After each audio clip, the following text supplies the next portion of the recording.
Hello and welcome to a new episode of Building Resilience. Today I'm hosting Liisa Välikangas, Professor of Innovation Management at Technical University of Denmark. Our resilience quest this time is to learn to run before the lion starts chasing us and to do so with as little pain as possible. The journey is not predefined and there is no magic wand, so we will talk about rehearsal for change, building cognitive flexibility, scenarios and experimentation, courage and serendipity. Jesters, the resilience paradox, and the ideal zero-trauma transformation are also part of the discussion. Unfortunately, due to a poor internet connection, the video was not well recorded. We decided to publish this insightful and refreshing conversation as an audio-only episode. Through this podcast, we are bringing resilience research and practice closer to you. If you enjoy the content, don't forget to like, subscribe, and share your thoughts in the comment section below. Your views and your feedback are extremely important to the development of the podcast. Enjoy our conversation. Cumva nu mi se pare că ieși bine, da. Hi, Liisa, and welcome to Building Resilience. Thank you, Julia. Pleasure to see you. As I've just told you, I was eager to have this conversation with you because the view you bring on resilience is a very refreshing one in my eyes. How do you define resilience, what it is and maybe what it is not?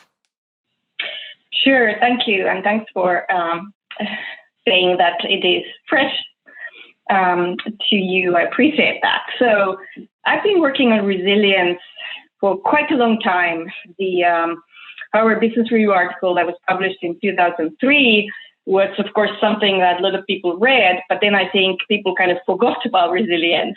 And so I find it now coming at the word that everyone is referring to, the concept. We're all trying to figure out what resilience means and what it is. So for me, and it may be, like you say, slightly different from many other interpretations, it is the ability to engage in deep change without the necessity of having to do so. And it's very important that it's sort of forward-looking, proactive. It is not under a crisis kind of resilience. And I've called it strategic resilience for that matter, because maybe there is, of course, the kind of resilience which is bouncing back from a tough situation, from a disaster. But I am more interested in what do you do before. And so that's why, even though it's difficult, as I'm sure will come clear in this conversation, to develop that kind of capacity, I want to start by saying that it is really the ability to undergo deep change without being sort of under the gun of having to do so. And I have particular reasons for saying that, but I leave it at that now. And what I want to say, what resilience is not for me again, is that it's not just persisting no matter what, it's not just surviving, it actually implies that there is this renewal, there is this new capacity, capability building, there is some sort of ongoing change. Would you say that you would just define resilience as this foresight, as this change without necessity, or would you add all three components, the resistant part and the bouncing forward, the adaptability part? Right. So foresight obviously is important. Of course, there are situations when we try and imagine things, we fail, or some sort of externalities may be so threatening to us that we don't even dare to imagine them. And then it's less about our biases and more about having the courage to really think about the future. But I think it's not so much about foresight, resilience, moving forward, than it's about kind of rehearsing for change. And for a while, I worked with a very large retail company in United States, and we had sort of a project that was called the Quest for Resilience. And there was this lovely way of putting it that one of their executives said that, it's too late to learn to run when the tiger is on your tail. And I think a lot of companies operate like that they think that, oh, I'm doing all I can, I build scenarios, I have this foresight capability. When I have to change, I can do it. But I think it's not true. And if one thinks of an analogy, like we don't expect to be able to run a marathon without training or going to the gym or being in shape or having the sort of muscles. And I think it's the same thing with organizations, that they need to have these change muscles. They need to have this capacity that they rehearse for change. So that partially it's ongoing, which means that you can probably see what is changing in the environment better because you have more sort of touch points with what is happening outside. But also you are much better prepared to then continue the changing in some direction or another if you are rehearsing it already. And that's why I think that it's not so much about building sort of an intellectual capacity, even though that obviously is important also, although we know that, for instance, scenario planning had its challenges in then connecting the scenarios to strategy making. And I think that is part of the problem. It's like, how do you actually build the capacity to rehearse changing? A lot of people talk about experimentation. I might talk about sort of a portfolio of experimentation, which is not just that do you have sort of 10 tries, one of which will work, but those 10 tries, those 10 experiments are important because they build resilience capability. They build this capacity to sort of learn about changing, learn about particular context, and learn how the world reacts to that. So that's how I look at it. It's like it's better to learn to run before the tiger chases you. But going with the tiger parallel, there you know the enemy if you want. But here with the constant changes and the constant disruption that we are all experimenting, is it even attainable to have this kind of foresight? Yeah. Well, I mean, if you can run, then probably no matter what's behind you, you still run. Of course, you may not be able to outrun the tiger, but that's sort of another discussion perhaps. But I think the idea is not so much that we have targeted ways of dealing with X, Y, Z, because we seem to be rather poor in predicting, if not the actual event, at least its timing.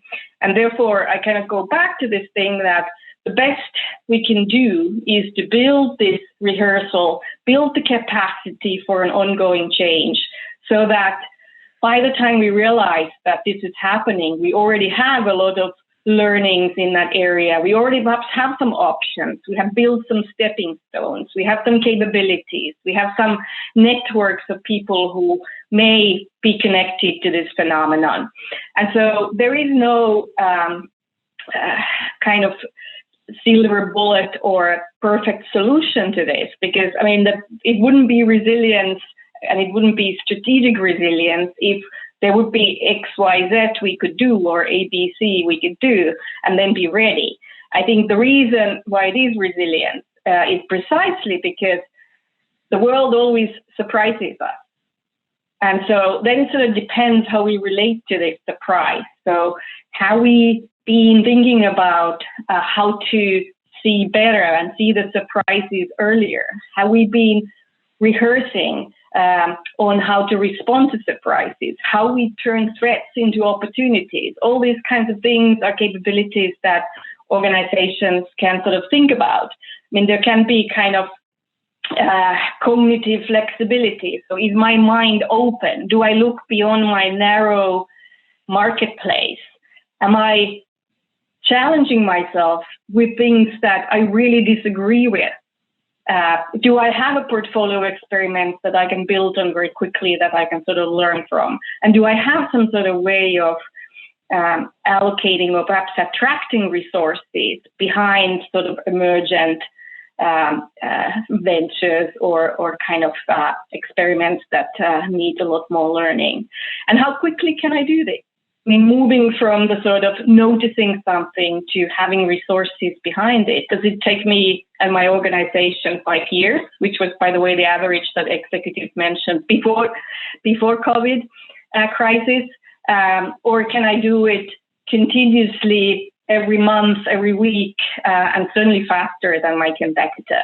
And I think that is the challenge. We have to kind of constantly go through this noticing, experimenting, learning, resourcing, and then moving. And I could call it the renewal circle, for instance. Do you have any example of a company that does this better or good? Yeah, so the danger of company examples always is that the moment you kind of give them as great examples, they tend to fall. But I mean, I would more look at sort of acts inside companies that build this resilience. So, you know, you might have something as surprising as a jester. You know, it is interesting that throughout human history, there is always have been court jesters, people who were kind of clowns, but they were very important because they were confidants to the power, to the person, to the monarch or the emperor. And they seem to have existed throughout the world, everywhere, at all times. So do we have someone in our organization who is a bit of a corporate jester, who challenges our thinking, who makes us laugh our silliness, or makes us laugh at things that we put on table? What a good word is platform. You know, when people say platform, most people in the room, I would submit, do not know what it means.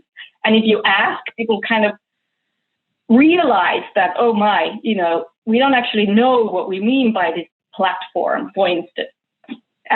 So do we have a person who, under the sort of cover of humor, has this privilege and this kind of mandate of challenging us to make us laugh at ourselves and our absurdity without having to admit to our faults or errors or mistakes? So that might be one way of bringing in cognitive resilience. And British Airways actually had one.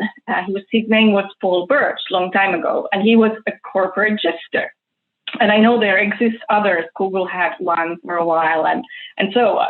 So that might be one example of a resilient action within the cognitive flexibility.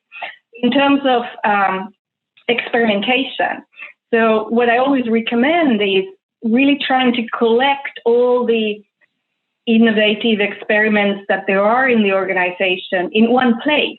You know, they can be like Emerson Electric did, they can be in one room, where you have them on different walls. So you can see who is experimenting on what, at what phase. You know, ideas green, experiments yellow, learnings red, or whatever. And then you go to the room again in 6 months, you can see if the colors have changed.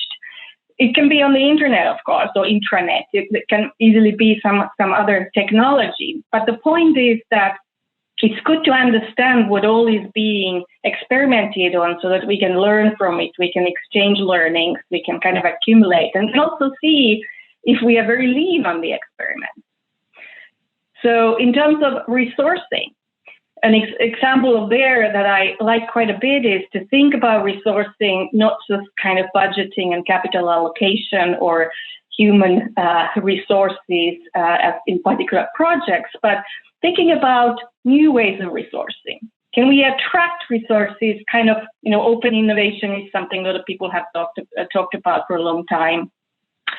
Shell had this initiative called Game Changer for more than 20 years that was open for radical ideas from anywhere in the organization, but also from outside. And the one criteria to come and talk about your idea to the Game Changer team, which was just a bunch of, you know, senior people, not executive, but experienced Shell people, was that your own department had rejected the idea. And that's the first time ever I've heard of this sort of criteria, that it first had to be rejected by the organization, because obviously Game Changer doesn't want to compete with the department, but also it sort of suggests that maybe this idea is somewhat radical. And so having an address like that to go talk to get some resources, maybe just $15,000, maybe just suggestion who to talk to, maybe an encouragement to build a team around it, is something that might make an organization more resilient. Or a final example there, since I'm currently located in Finland, hiding here in the countryside, we have a lot of gaming companies. And I've been thinking about gaming technologies. They're interesting from a particular perspective to me. There are millions of people who play these games together in a day, in a month. Fortnite, World of Witchcraft, this sort of games. So this is a technology that allows millions of people to collaborate. And I think we can think about how to use that technology. And some organizations like California's Institute for the Future has actually built games.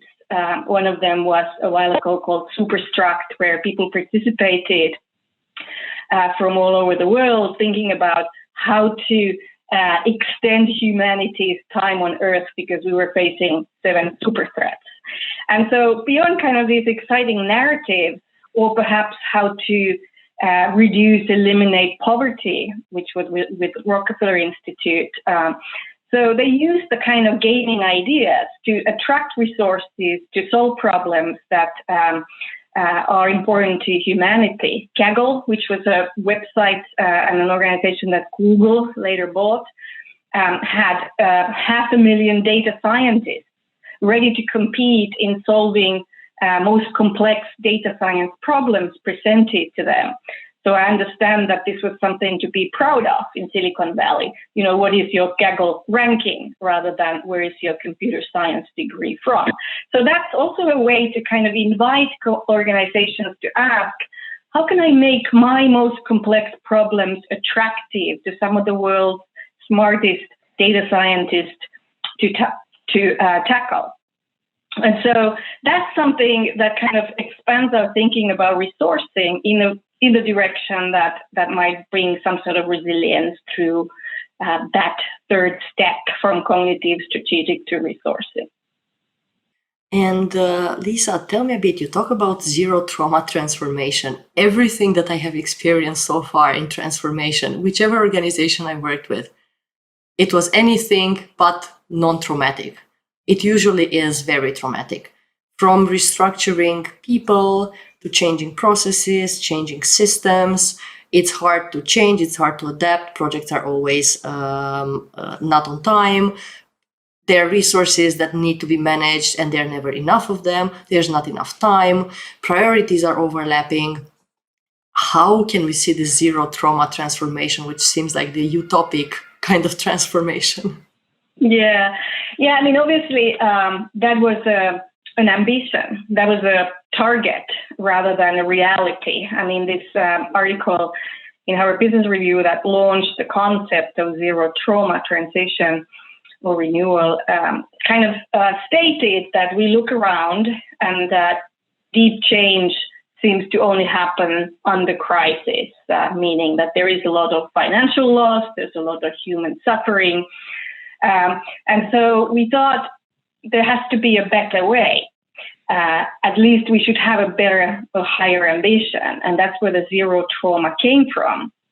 And that's also related to sort of notion of leadership in a sense that if we think that to drive really deep change in an organization is by creating sort of a sense of urgency, you can only do that so many times a month or year until people don't think that's very credible anymore. And they also get very tired if you have to sort of act under urgency or burning platform or whatever all the time. And so crisis, I think, is a very bad boss because it creates its own dynamic of change. This is not a dynamic that is in any way desirable, that cannot be led often. There's no time for learning, experimenting. You have to take big risks. It also creates a situation where people either leave because, clearly this is a situation that the organization is in trouble, or they resort very easily to their sort of most basic routine behaviors. And neither of those you really want if you want to renew an organization. So there are a lot of reasons why this type of leading through crisis is a very, very bad idea. And so what is the alternative? And this is, of course, the challenge, but the alternative that we were proposing in that article with Gary Hamel was that we think about how to develop this cognitive flexibility to notice things earlier.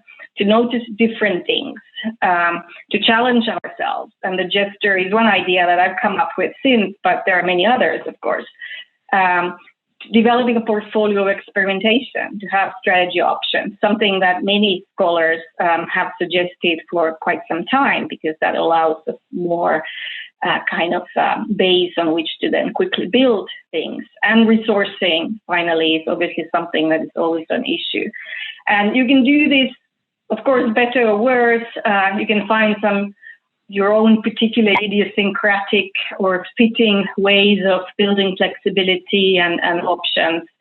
But I think that is sort of the direction where we ought to be going. If we all experience deep change only through trauma, then I think we have to question ourselves, is that what is wrong with management practice and the way we kind of teach this? And there, of course, has been critiques of that as well, that maybe it is not, that our practice and our best practice is not really such that it is very renewal oriented. It is rather perhaps control oriented, which may create an entirely different dynamic from the kind of constant renewal, trying, learning, moving forward. And of course, I know other people in this podcast series have talked about what does it take to build a credible experimentation, trial and error culture. And I think that remains a valid goal, but also a very challenging one. Yeah, one that everyone definitely talks about.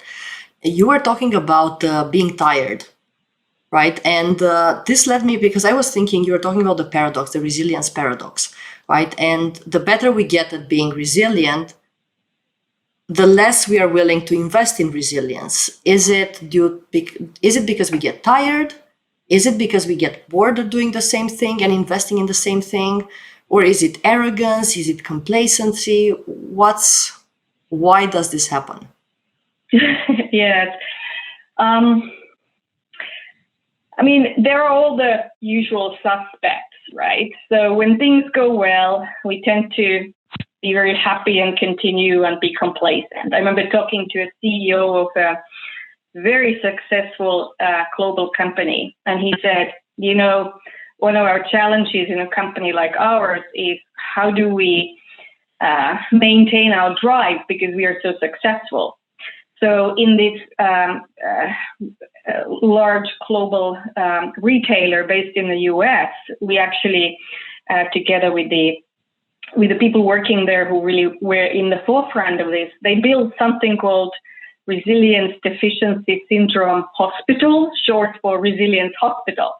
And the igniting question was, there have been retailers who have been just as successful as us, but now they have disappeared or they are in trouble.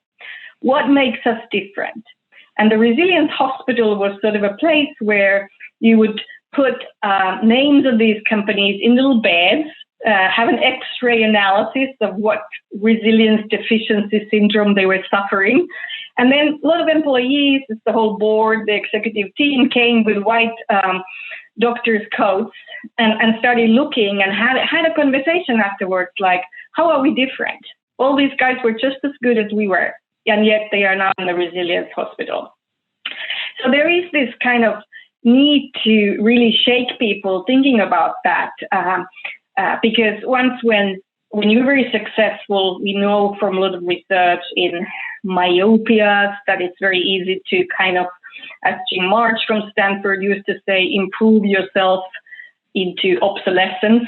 We learn more of what we already know very well, whereas we kind of are hesitant in stepping into areas that are far outside our competencies, so-called comfort zone, etc. So there has to be some good thinking as to how to build this type of kind of shaking up. And that's why the Jester might be one way, but, Resilience Hospital is perhaps something that not all companies can do. It's sort of fitting in a particular culture of a retailer. But what is our way as an organization to sort of remind us that success is success for the moment, etc. All these very well-known things, but also get it to our bones, not just sort of repeat it in PowerPoints, but really kind of engage people in reflecting on this. And perhaps even do some sort of learning journeys really outside from our organization, from our markets, so that they can expose themselves to something that perhaps is new to these particular people. And so there are many different ways, because obviously this is a challenge. I mean, some people are more open to new things than others. Maybe those are the ones who can lead the way, and others follow. Would this also require a sort of a long tenure? Different perspectives. Some people think that bringing a new executive will suddenly refresh things. There's some new thinking, there's new approach. But at the same time, and I've written a paper on this with some of my colleagues, if you have sort of an innovation group or team or venturing unit, and you kind of close it every third year, and then you perhaps open up something else, those ideas will never really have time to truly mature, even though today, of course, everything is accelerated and you do things in a kind of more lean manner. But I think there is somewhat of a consensus that really short tenures are not good for really building the kind of capabilities that are deep, that require commitment over time. I mean, going back to the CEO of a very successful global company, he used to say, he was there for 10 years, something like that, that we'll work on this until we've mastered it. And it was obvious for everybody that this was not the flavor of the month or the year. You know, this was something that he was committed to, and the organization was committed to. He had a rather strong leadership style, but so I think we need to find ways of dealing with kind of changing tenures and shortening time frames, and maybe some of these approaches that we are copying from software industry are kind of a response to that, but they still leave questions about how to develop very deep capabilities. We are talking about strategic resilience. And how should we link business strategy to resilience? Okay, good. So I've seen many strategies that kind of indeed to say it's a number, we grow by 10%, or we're going to be even more cost efficient, which sort of leaves this question of what is actually the hypothesis of our success unanswered. And the link between strategy and resilience, I think, comes through innovation, that there has to be something that is truly important, that is novel, that is highly distinctive, that is valued by the market, of course, that also allows us the ability to kind of build our capabilities on that, and then go through this resilience or renewal cycle that I was describing. And I think the sort of as a practical matter, I had a lot of fun with a couple of my colleagues writing a book that was called Strategic Innovation, where we thought about how to learn from things yet to happen. And so that sounds kind of crazy, but learning from things yet to happen sort of implies that you have to be out there in the vanguard, looking at what is happening in the outskirts of the market, on the edges. Who are the sort of crazy experimenters? Where are the pioneers? Where are the companies, the startups perhaps, or the thinkers for that matter, who make you say, wow, really grab your emotions, kind of like, I really get excited about that, or I really am afraid of that. That really scares the daylight out of me, because if that happens, I'm out of business or I'm obsolete. And I think looking for this kind of wow, and we know from psychology that relating through these emotions is actually a very good sign that something important is happening out there. And the problem often is that in the strategy meetings, we tend to say that, okay, prove it. Why would I be interested in this particular outskirts, vanguard, outlier example. And so if we wait until we really have the data to prove something, it's kind of too late. Because the whole idea of learning from things yet to happen is that you have to be learning when the others still are not there. It's not the dominant story. It's not the case example everybody is sharing. So if that's the case, we are far behind the sort of curve. But beyond the sort of wow, we said, so what? And it was not just that you go and copy it. That would be not good. You kind of have to think about if that outlier example succeeds, what does it mean for us? Or what can we learn from this outlier example? And kind of put a strategic lens on it. Try and think about what does it mean for our, whether it's, channels or production or our customers' value proposition, whatever it might be. And then through that, think about how to amplify it. And this is called oomph, how to get scale. So you don't just kind of end up experimenting in small scale, but you think about how can I involve others for network effects? Who can I partner with? What can I do in terms of getting, say, these data scientists from a place like Gaggle excited about this? And so I think that is the link between strategy and resilience, that we have to be sort of open to look at where are the wows and what do they mean to us, the so what, and then how to amplify the impact for ourselves, but also for the marketplace. I really love this call to reflection, to learning from others, to a bit of inner time. I think that's missing with trying to get so lean in what we do and trying to get so efficient and not miss any kind of resources or any kind of corner. We forgot to sit and just think about things, reflect on them. Yes, I mean, it's easy to say that we need to be reflective, and I suppose all of us are reflective in our own way. I think you are referring to this one article at the Academy of Management Perspectives, where my co-author Sirkka Järvenpää and I wrote about time and collaboration, and we were sort of thinking about, given the role advanced technologies have on our lives, what does that mean in terms of our inner time, our capacity to take time to reflect? And what does it mean in terms of our capacity to reflect with others, that social time? And we were kind of challenged to write a doomsday paper. So it has a little bit of that flavor to it, but we're quite serious about it, that if we as a sort of organizations or society or humankind lose our ability to reflect, look inward and reflect with others, have meaningful social collaborative time, we cannot address some of these big challenges facing us that cannot be solved by sort of one person or one organization or by any kind of a very quick thing that can be sort of taken off the shelf. So I guess whether that relates to resilience, but I think it does relate to sort of our common resilience as people, that we really need to think about what are the assumptions that these technologies that are kind of dominating our lives, and in this time of remote working, it's probably particularly acute. What are their temporal assumptions?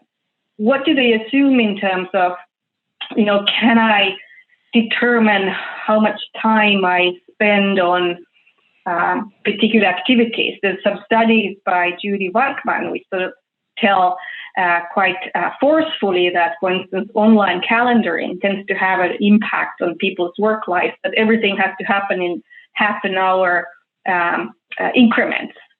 So that is not a lot of time for any sort of social time, any kind of reflection. You have to be very efficient to be able to do that. Or if we kind of put our calendars out there and we just have to show that they are all full because that makes us important to the organization, what does it do to our ability to think about what is really the important thing to pay attention to. And I think that is kind of the perhaps bottom line of strategic resilience, is that what the world sort of serves us is not necessarily the kind of things we should be thinking about, but we really need to consider that what are the issues when I look broadly, when I go outside my narrow area of specialization, when I go beyond my geography, that I ought to be paying attention to. And I gave a TEDx talk recently at the Technical University of Denmark, and I sort of thought of three. One of them is the urgency of now, and that relates to this thing about, how can we develop vaccines, and today how can we distribute them when usually the time required is 10 years and many more for the production capacity. So how do we accelerate this, which is something that we are going to be facing more and more? Digitalization, the introduction of advanced technologies into our lives and our organizations, beyond sort of being able to make a Zoom call, which is just a scratch on the surface. What does that mean in terms of the way we innovate together, for instance? And then finally, the rise of China. And I think those three already are such that I would think most organizations today need to be thinking about rather deeply if they want to be resilient going forward.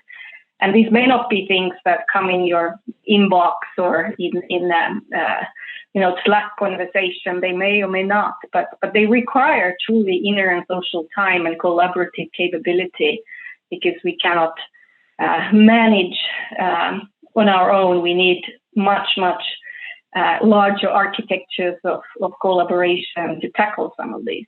How can we practically measure resilience, and how can someone in an organization really know how much they can handle before any kind of grand challenge happens?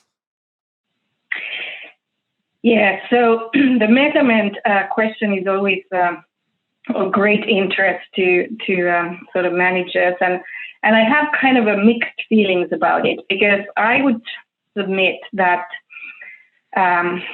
measuring and quantifying things may actually be very anti-resilient, because it instantly directs our attention to the things that are being measured. You get what you measure is the old adage.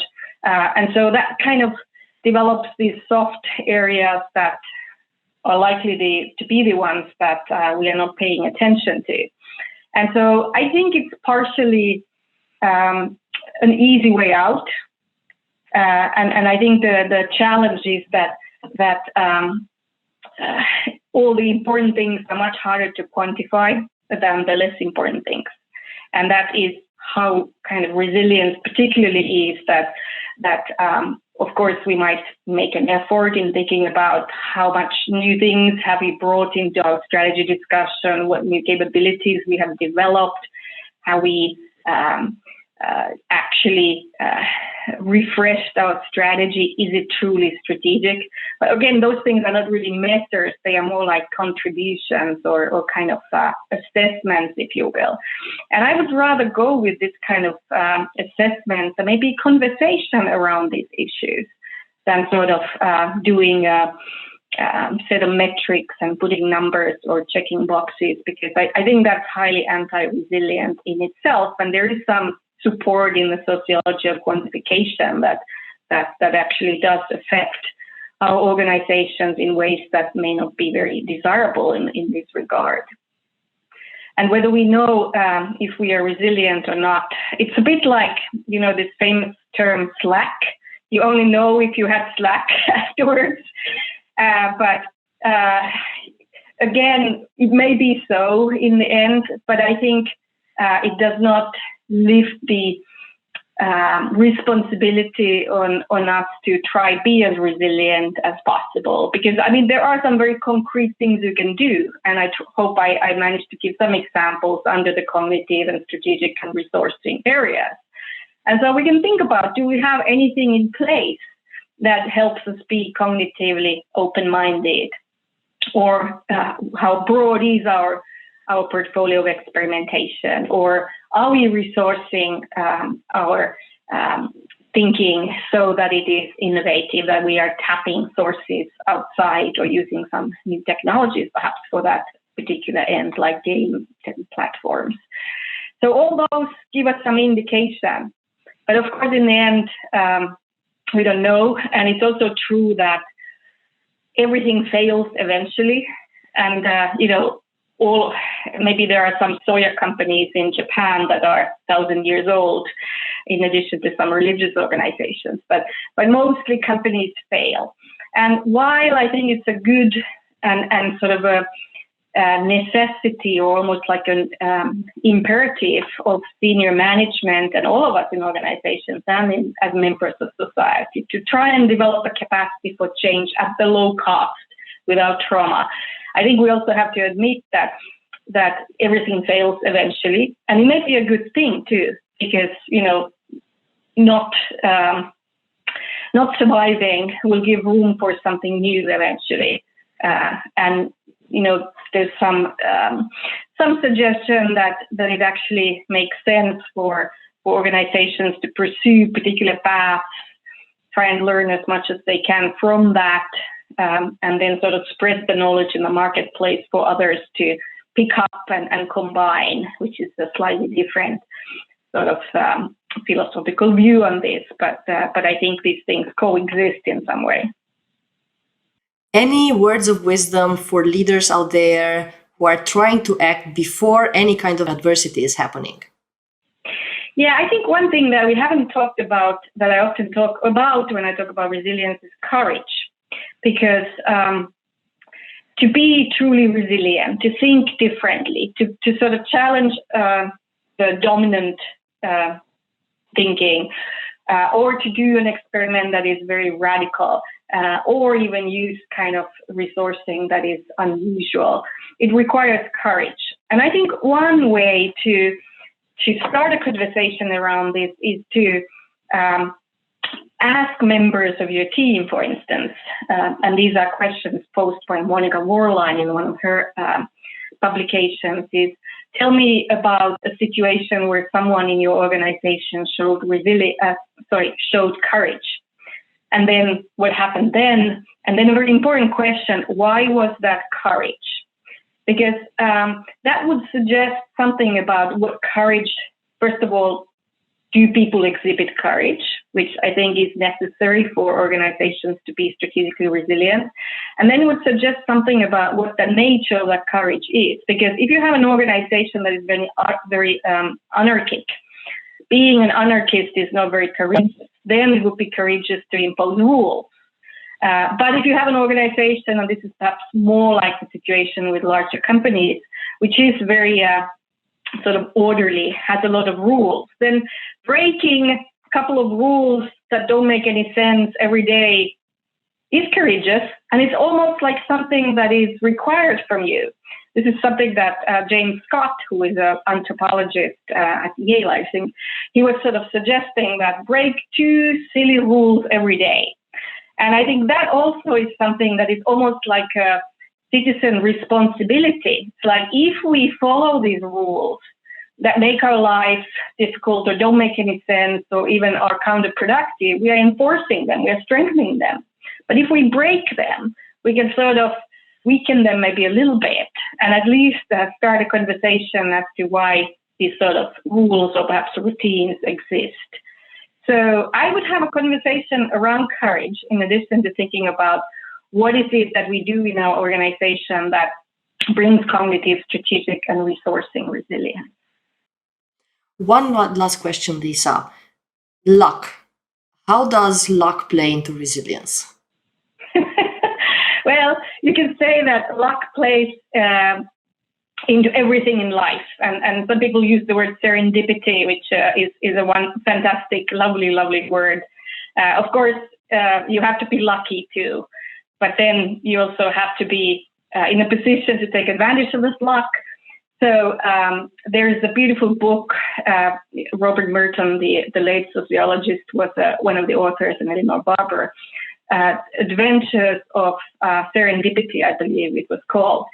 And so they describe in that book the origins of the word serendipity. which is well worth reading. But what I took out of that was that serendipity is something that is actually the famous free lunch that the economists claim doesn't exist. Because serendipity means that you find something you weren't looking for. Now that is a free lunch, but it does require that you're looking for something. So you have to be poised in that sense. And I think that is where the luck and serendipity come into our lives, with organizational lives, that we have to be poised. We have to be looking for something. We have to be sort of actively observing. But what we find may be quite different from what we were looking for initially. And I think that is where the best of serendipity can serve us. Wonderful. Thank you so much. Anything that maybe I didn't ask you and you wanted to talk about? No, I think we've had a very, very nice conversation, and I really appreciate your questions and this chance to talk with you. I perhaps would like to make an invite or invitation to practitioner and scholarly community in terms of what are the sort of questions that we should answer in resilience today. Because there has now been quite a lot of research on resilience, and the amount of research publications and perhaps also best practice is increasing. And I think it would be very interesting to have a conversation around the sort of questions that we should be tackling today. So that's an open invitation, and I look forward to hearing from you, Julia, and anybody else who is interested in this conversation. Thank you. Perfect. I'll make sure to have it in the description of the video, and definitely when we post it on LinkedIn and anywhere else, so people know that this is an invitation to discussion. Thank you so much, Liisa, for today. Thank you for your time and thank you for your insights. It was a pleasure, Julia. Bye-bye now.